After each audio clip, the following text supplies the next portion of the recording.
एक बार की बात है, एक लड़का था, उसका नाम सबल था। वह नगर में रहता था। वह अपने जीवन से बहुत निराश था। उनकी निराशा का कारण यह था कि वह अब तक अपने जीवन में कुछ नहीं कर रहा था। उसके माता पिता उसे ताने मारते थे कि आपके सभी मित्र कुछ न कुछ कर रहे हैं, लेकिन आप अभी भी घर बैठे हैं। दोस्तों के बीच भी अक्सर उनका मजाक उड़ाया जाता था। वह कहीं जाता तो लोग उससे पूछते कि आप क्या कर रहे हैं। उसे यह बताने में भी शर्म आ रही थी। वह कुछ नहीं कर रहा था। धीरे धीरे उसने रिश्तेदारों से मिलना जुलना कम कर दिया और लोगों से मिलना भी बंद कर दिया। वह ज़्यादातर समय घर पर ही रहता था। वह अकेला रोता था और भगवान को कोसता है और अपनी किस्मत बोझ देता है। अब उसे अपना जीवन बोझ लगने लगा था। कभी कभी वो सोचता कि कब वह कुछ करने के योग्य बनेगा, और फिर वह सोचता कि जिंदा रहने से अच्छा मर जाना है।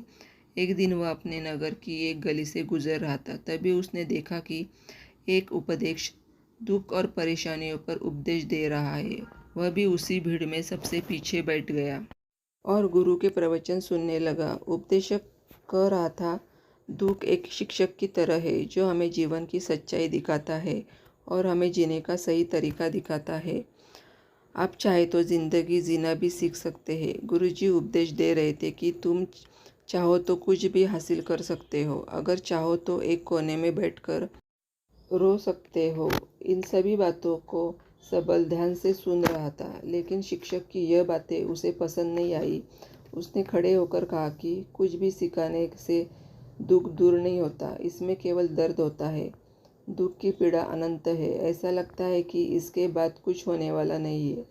इससे कुछ भी फर्क नहीं पड़ता है। इसके सामने तो मौत भी छोटी लगती है। उपदेशक ने कहा, फिर तुम्हारा दुख क्या है? सबल ने उसके सामने अपनी सारी व्यथा सुनाई और पूछा, मेरे दुख का कोई उपाय है तुम्हारे पास? यह सुनकर शिक्षक मुस्कुराए और बोले, तुम उस दिन मेरे पास आओ जब आपके जीवन में वास्तविक दर्द हो। मैं आपकी समस्या का समाधान अवश्य करूँगा। यह कहकर गुरु वहाँ से चले गए। सबल ने सोचा, कहीं मेरा दुख नकली तो नहीं है? क्या मैं जिस दर्द से गुजर रहा हूँ वह नकली है? मेरा दुख कोई नहीं समझ सकता। जब माँ बाप नहीं समझते तो गुरु क्या समझेंगे? उनके दुखों से व्यतीत होकर सबल ने एक फैसला लिया कि अब वह कुछ करेगा।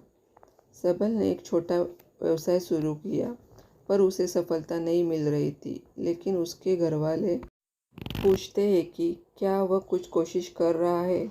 वह अपने व्यवसाय में लगा रहा और धीरे धीरे उन्हें सफलता मिलने लगी। फिर उसने गति पकड़ी और केवल 3 साल के अंदर ही वह एक बड़ा बिजनेसमैन बन गया। अब सबल के आसपास ऐसे कई लोग थे जो उसकी परवाह करते थे, जो उससे प्यार करते थे। जब उनके परिवार के सदस्य भी उसकी तारीफ करते नहीं थक रहे थे। दिन ब दिन उसके मित्रों की संख्या बढ़ती जा रही थी। अब वह अपनी ज़िंदगी से बहुत खुश था। उनके कुछ दोस्तों ने उन्हें सलाह दी कि जब आप एक बड़ा बिजनेसमैन बनकर बहुत खुश हैं, तो सोचिए आपको कितनी खुशी होगी अगर आप इस शहर और इस राज्य के सबसे बड़े बिजनेसमैन बन जाते हैं। कितने लोग आपसे जुड़ना चाहेंगे। आपकी बिनती बड़ी ख्याति होगी और स्वयं राजा भी आपसे दोस्ती करना चाहेंगे और ज़रूरत पड़ने पर ही आपसे पैसे उधार लेंगे। दोस्तों की यह बात सबल के मन में घर कर गई। अब वह और पैसे कमाने की कोशिश करने लगा, लेकिन उसे यह सब बहुत ही जल्दी चाहिए था। वह समय बर्बाद नहीं करना चाहता था। उनका अधिकांश समय इन चीज़ों को प्राप्त करने में लगने लगा। इसलिए वह ऐसे काम करने लगा जो सही नहीं था।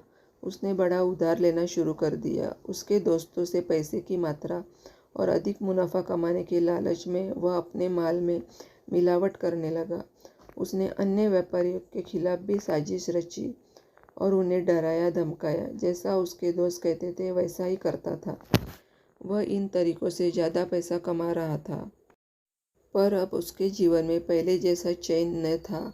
उसके मन की शांति गायब हो गई थी और वह रात को सो नहीं पाता था।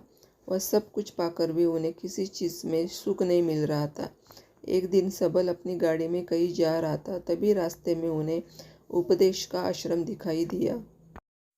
वह रुका और गुरु के पास जाकर बोला, संत, आपने मुझे मेरे पास आने के लिए कहा था। जब मेरे जीवन में सच्चा दुख आता है, अब मैं बहुत दुखी हूँ कि मेरी नींद हराम हो गई है, मुझे कहीं भी शांति नहीं मिल रही है। इस प्रकार सबल ने अपनी सारी समस्याएं गुरु को बता दी। गुरु ने कहा, जब तुम पहली बार मुझसे मिलने आए थे, तब भी तुम किसी दुख में थे। आपने उस दर्द से क्या सीखा? सबल ने कहा कि सिर्फ सोचने और चिंता करने से कुछ नहीं होता। आपकी दृष्टि को सच करने के लिए यह कार्रवाई करता है, और सिर्फ काम करने से कुछ नहीं होता, परिणाम भी मिलना चाहिए। जब आपको लगता है कि आपका लक्ष्य हासिल नहीं होने वाला, तब राह में चाहे कितनी भी मुश्किलें आ जाए, मन कितना भी निराश क्यों न हो, कितना भी लगता हो कि अब कुछ नहीं होने वाला है, तभी विश्वास करें, मैं जो भी कर रहा हूँ उसमें अवश्य सफल होऊंगा।